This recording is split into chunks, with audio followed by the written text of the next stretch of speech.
As an owner of a media production company, you have to wear a lot of different hats. You're not just a grip looking for a C-stand. You're not just in the gaffing department, striking lighting, things like that. You're overseeing every aspect, also dealing with clients, also dealing with billing, taxes, permitting, things like that, where you're gonna have your office, all sorts of business type things, but you're also actively in the production role.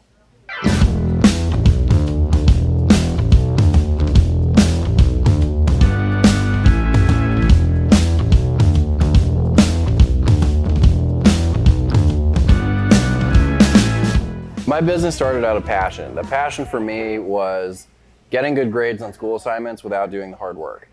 Because for me, doing videos and coming up with these productions, doing animations as a kid was easy.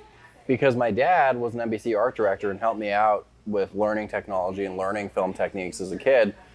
So when I realized in 7th or 8th grade that I could do a book report as a video instead of writing 10 pages and get an A for it, that's what I did.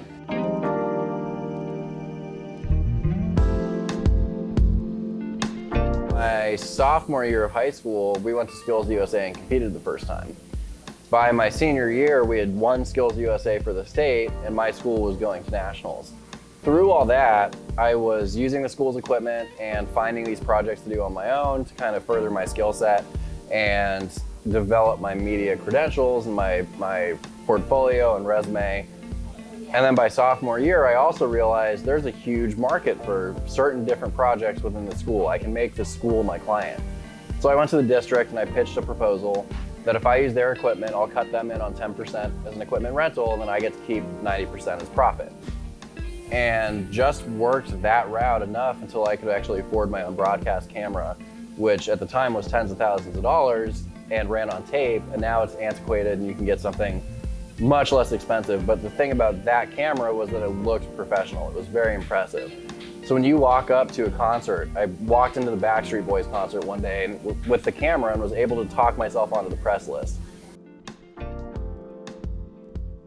My day-to-day looked very different. So it would start with waking up in the morning and already having an idea from the night before of what my day was to hold. Once I started going out and calling clients, meeting with clients, going and visiting productions, overseeing projects in the field, kind of dropping in, things would change pretty rapidly as they do in production. Whether it's a grip truck broke and now you have to get that equipment to set, or a client needed something, or somebody was asking for an estimate for a new project. Your day is very fluid, and as an entrepreneur, people watching this should know that it's not going to be a 9-to-5 job. If you want success where your salary is not capped, if you want success and freedom to just be able to go on vacation whenever you want, you also have to take the 60-hour work weeks up to 100-hour work weeks.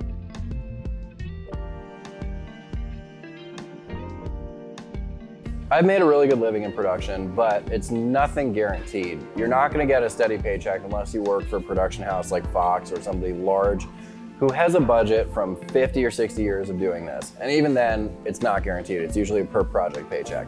This is a work of passion. You have to actually love what you do.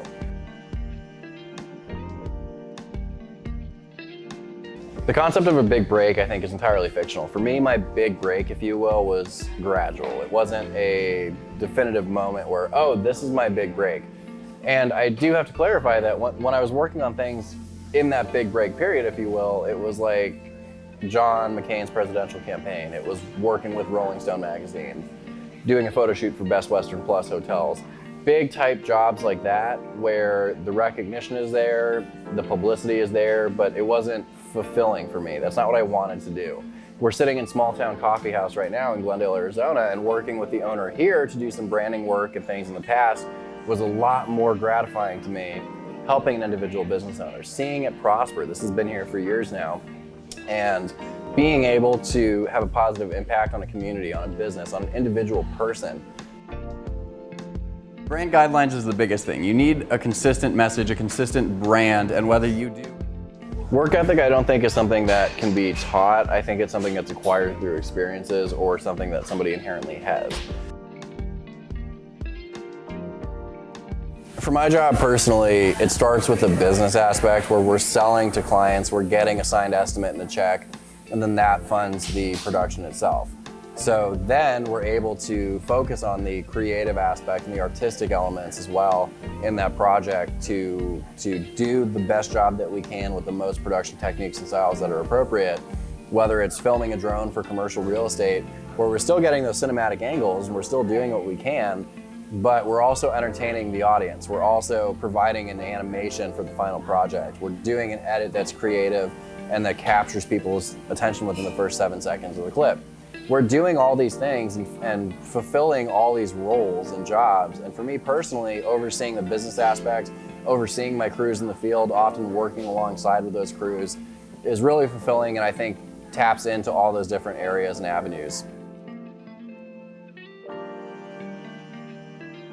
What's next for me is not guaranteed, nor is it for any of us. And it centers back to the idea of hope. The idea of hope is central to everything that all of us are doing. You're hoping for a better future, you're hoping for a better career, you're hoping for more projects. And I think what really helps with that is doing the best that you can now and living in the moment, and just being receptive to new projects. So I don't know what the future holds for me. What I do know is that everything I do, I'll try my hardest in. I will put my best foot forward and all the effort that I can into a project. And I'm just excited to see what the future holds.